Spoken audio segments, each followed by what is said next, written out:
there are very few deals that are, perfect. For every buyer, there is a seller. For every market, there is a group that thinks the market has reached its peak, and there's a group that thinks it has runway to go. At the end of the day, our investors challenge us to have the conviction and the track record to find great opportunities and execute on them. This is Durable Value. Get investing and business insights from industry experts and successful entrepreneurs every week. Like and subscribe now. Today, we decided we want to talk a little bit about our strategy and how we got to there, how we've developed our strategy over time and through the experiences that we've had. I thought I'd start by talking about what is our strategy. We're focused on institutionalizing secondary markets. We're very much a relationship-driven company. We're focused on adding value, doing it in a creative manner. And I'd say kind of a tactical aspect of what we do is we focus on multi-tenant properties, and we focus on private owners that have owned properties for a long time. So maybe we can speak a little bit about how did we get to there? How did we get from where we were before to the strategy that we employ today? Mm-hmm. Well, I think I would start by saying we're a relationship-based company, and many of the properties we buy, almost all of them are off-market. And buying properties off-market is a 6 to 18-month process. And often the sellers we buy from are repeat sellers. We prove to be a great buyer for them. We treat them well. We do what we say we're going to do, and we pay a fair price. Often we buy properties that have been owned by families for a very long time, and their vision of why they would want to exit the property is very well aligned to why we might think it's a great opportunity. Often properties, whether they be industrial or multifamily, have been managed in the way that a family would manage them if they'd owned them and managed them for cash flow for a very long time. And we're able to buy them and execute more precisely and create additional value. Mm-hmm. Yeah, and one of the other aspects of our strategy is focusing on kind of that secondary, tertiary market. And how we got there is I think, fairly straightforward but interesting. We were both born and raised in Modesto, California, Central Valley of California, which is definitely a secondary or tertiary market. And pretty tertiary, definitely. And I remember when we started our business, we were focused on third-party property management, third-party brokerage. We were helping other people with their kind of larger $10 to $50 million assets in our geography. And what we found is the clients that we worked for typically were based in LA, San Francisco, New York. These were out-of-area owners in our markets. And I think somewhere along the way, it really clicked in our minds that there is no one doing that value add that we're providing for other owners out of the area. There's no one doing that value add based in the market. Mm-hmm. They're coming in from out of the market, out of the area. And that, for me at least, was a real eye-opener that being in the market, knowing the market well, being able to know aspects of the nuances of assets and geographies that someone out of the area just doesn't know. And I think as we grow, that's been something that has resonated a lot with our strategy, is being deeply entrenched in those markets and knowing those markets and developing that over time. I'd see a little bit different. I think we are a tremendous partner for local brokers. I was a broker for 10 years, and what I experienced is that every broker over time has a few incredible deals in their lifetime, or a few incredible deals every few years. My goal is to find those incredible off-market leads that a broker gets only once every few years and be the trusted partner that gets the call to get that deal. Mm-hmm. A key part of our strategy is our culture and our ability to make decisions. One of the joys of being a business founder and having taken the company to this part is you have the authority and the credibility to develop a tremendous conviction muscle. which is to know when you believe in a thing and to have the credibility within the organization and with your investors to channel the company to attack that thing. There are very few deals that are, perfect. For every buyer, there is a seller. For every market, there is a group that thinks the market has reached its peak, and there's a group that thinks it has runway to go. At the end of the day, our investors challenge us to have the conviction and the track record to find great opportunities and execute on them. So what I enjoy about this job and what I think our greatest calling is the courage to point to a thing, a deal, a city, a town, a secondary or tertiary market and say, we're going there. I believe, and I'm willing to stake my reputation and my career and my track record on let's go here, and here's the 10 reasons why. Yeah. And then investment committee can push back. They can say no, but I enjoy the responsibility and the authority to say, I believe we should do this. Yeah, and we're dealing in a space that by its very nature is contrarian. We're operating in secondary and tertiary markets. So the whole area where we operate is by its nature contrarian. And so kind of developing and refining that contrarian muscle is a really important aspect of what we do. Yeah. Because we can't focus or we can't rely on broad market trends and themes that are broadly accepted by others, because we're already in a space that we have conviction around the long-term growth and the merits, but it is absolutely not it's not a broadly accepted paradigm. Yeah. They say companies reflect their owners. I believe our team is a reflection of us. And I believe the number one reason to invest with us is us and the founder ethos and X factor that comes with what we've built. Many of the competitors we compete with have been around for 2 or 3 generations. They're large companies. They're run by committees. They're run by professional managers. And we are professional managers, but we also are gritty founders because we had to build something from scratch. And these days, we're professional managers, but we had to be gritty founders first. And because of that, we have that drive or that scrappy nature that I think gives us a piece of edge over our competitors. So, a lot of our team is, I would call refugees from large institutions. And when I say that, what I mean is these are folks who they have been at Shorenstein, they've been at JLL, they've been at John Hancock, they've been at these large organizations who execute very well at what they do, but they lack the culture and the care and the ability for that exceptionally talented person to be who they are. Yeah.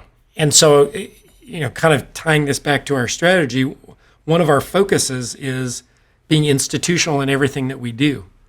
And so it's an interesting juxtaposing that grittiness of growing a company from the ground up with the sophistication of institutional, best practices. And you kind of get a little bit of the best of both worlds, because the people that we have been able to attract into our organization are exceptional. They're world class. And we learn from that. Our organization, every time we have a new hire, we're not doing our job well if every time we have a new hire, we're not learning something new from that person. Yeah. And where the culture is around, when I say institutional or when we say institutional, we mean best in class, best in class.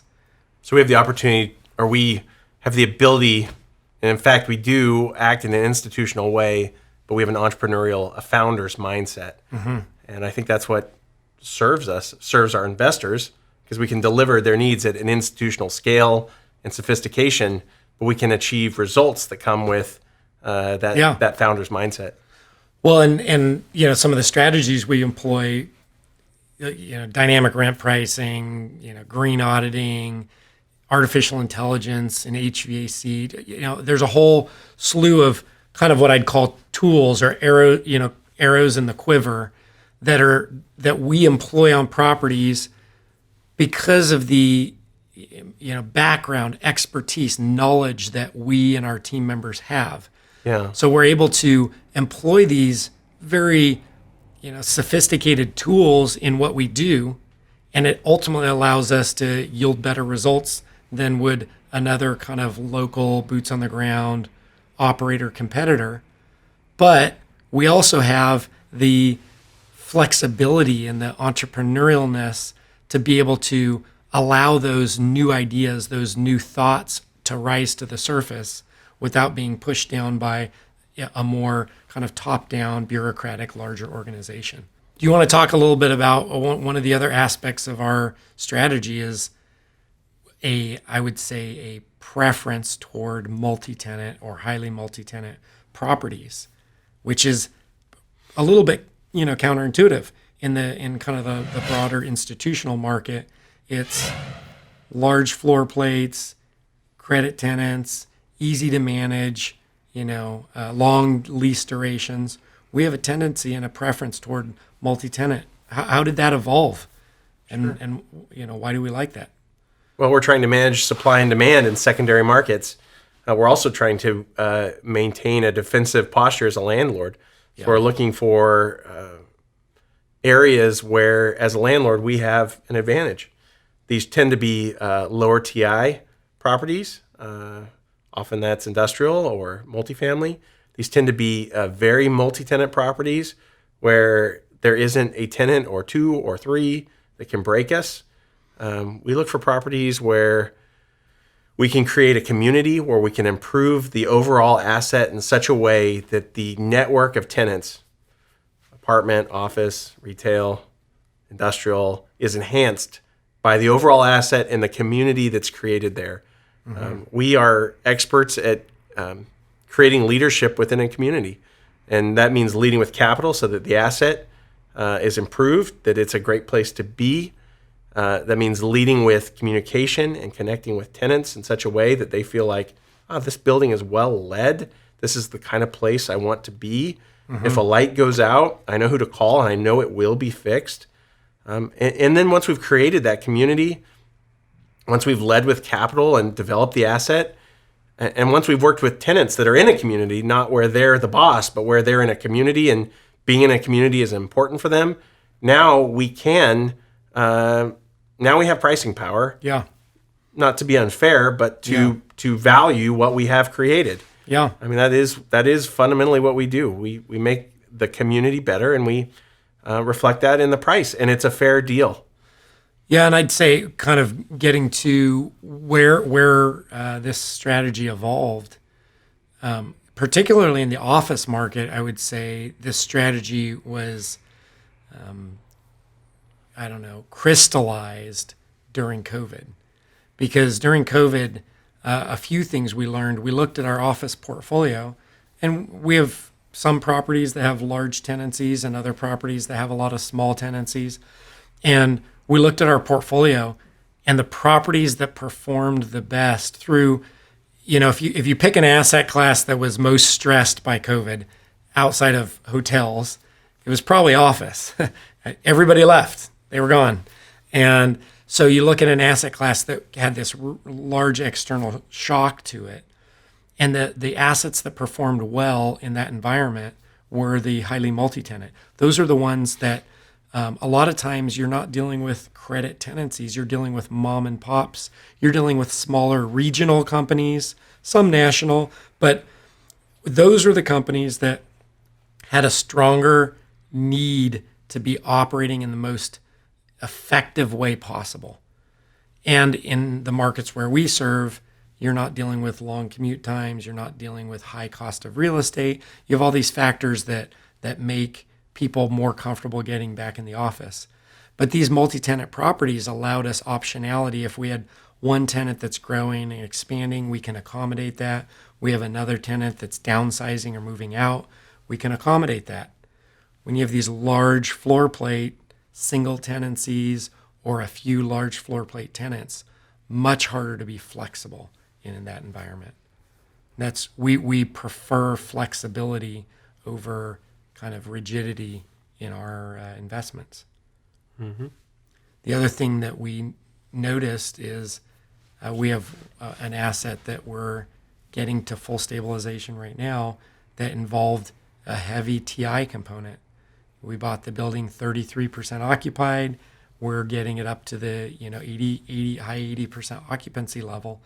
It's been a big lift, and one of the things that we found is with inflation, construction costs keep going up, and so we have a preference now for properties where that construction risk, that construction cost risk, is lower, where, like you mentioned, lower TIs. Generally, the overall need is not as high, and so we're not out to risk on construction costs. Ultimately, I think we moved to a multi-tenant investing strategy for the sleep at night factor. As you do this more and more, you just quickly learn what works well and what doesn't work well. The things that were hanging up our organization, and frankly, the challenges we deal with today, are large tenants with tremendous power within buildings that choose to flex that on every single renewal. And then we would have these other buildings where we had lots of smaller tenants, and yeah, we had a lot of renewals and extra work. I wouldn't call it extra work, but those were very smooth. We had tremendous pricing power. We had leverage. They didn't want to move. It went really well. And so to scale an organization and deliver the types of returns we do over and over and over again, we found it worked great to work with lots of smaller tenants with buildings that were compelling and in great locations where tenants wanted to be. What makes multi-tenant buildings work is location and quality of asset. As I've said, you're creating a community. And for smaller tenants that aren't national tenants but are regional tenants, they want to be in great locations and they want to be amongst other great tenants. And over the next few years, and certainly for the last few years, we've sought to buy higher and higher quality buildings. It's in those buildings where our style, our leadership piece, our capital piece is most effective and leads to the greatest outcomes and returns. What we really enjoy in our strategy is a dynamic environment where there's different sub-markets within a larger market that play together in different ways. And often we're able to find value in the transitions. That's worked well for us both in the Bay Area and in Sacramento. And as we looked at other secondary markets that fit that model, we saw Greater Denver and are currently in the process of acquiring some assets there. Personally, I really like that between Fort Collins and Colorado Springs and the smaller towns in between, there's a lot of similarity to how Sacramento works. Commute times, quality of assets, little micro markets within the major market, and that favors us. We're not a CBD group. We like that secondary and third wave out from the city. So I look forward to that going well. Yeah, and in using the East Bay as an example, people think of Oakland, Alameda, San Jose. We like operating in Martinez, Walnut Creek, Livermore, Vacaville.